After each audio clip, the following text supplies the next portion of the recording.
Ruy Lopez opening, Morphy defense, Chigorin defense, 12.NBD2 BD7 13.NF1.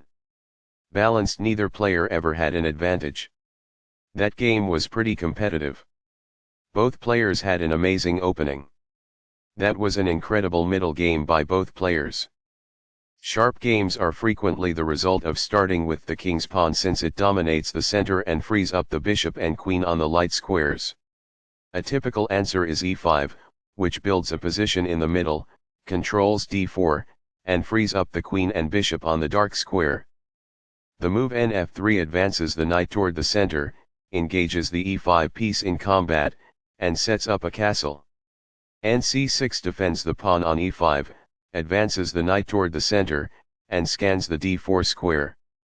The Ruy Lopez opening develops the bishop to immediately attack the knight on c6, the lone defender of the e5 pawn. a6 forces the bishop must choose between exchanging and withdrawing. ba4 safely retreats the bishop while keeping pressure on the knight. nf6 attacks the undefended e4 pawn and develops the knight at the same time. Castling gets the king out of the center and prepares to develop the rook to e1. b7 develops the dark squared bishop and prepares to castle. 1 rupee centralizes the rook and protects the e4 pawn. b5 gains space on the queen side and forces the bishop to the b3 square. bb3 is forced, but the bishop is well placed because it attacks the f7 square. d6 defends the e5 pawn and allows the light squared bishop to develop. c3 prepares the d2-d4 pawn break and clears the c2 square for the light squared bishop. Castling gets the king out of the center and activates the rook. h3 prevents black from developing the light squared bishop to g4, which would pin the knight and make it hard for white to play d4. na5 attacks the bishop and allows black to play the c5 pawn push. bc2 retreats the bishop and supports the e4 pawn. On the queen side, c5 occupies a space and has influence over d4. d4 takes space in the center, attacks the e5 and c5 pawns and allows the dark squared bishop to develop. qc7 develops the queen, protects the c5 and d6 pawns and opens up the d8 square. nbd2 develops the knight toward the center and supports the e4 pawn as well as the knight on f3. bd7 develops the bishop and connects the rooks. This allows the knight to control more squares. It is the last book move. This misses a chance to kick a knight. It is incorrect. A powerful play. It is quite good. It's alright. That's good. The best choice is this one. It is ideal.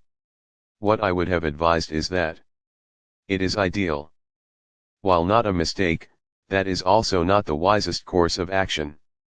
That's good. A pawn that was being attacked and had no defenses is now protected by this. It is ideal. There were worse maneuvers, but there were also much better ones. It is incorrect. Backs off. It is ideal. There was only one good move in that position. This ignores an opportunity to threaten winning a pawn. It is a mistake.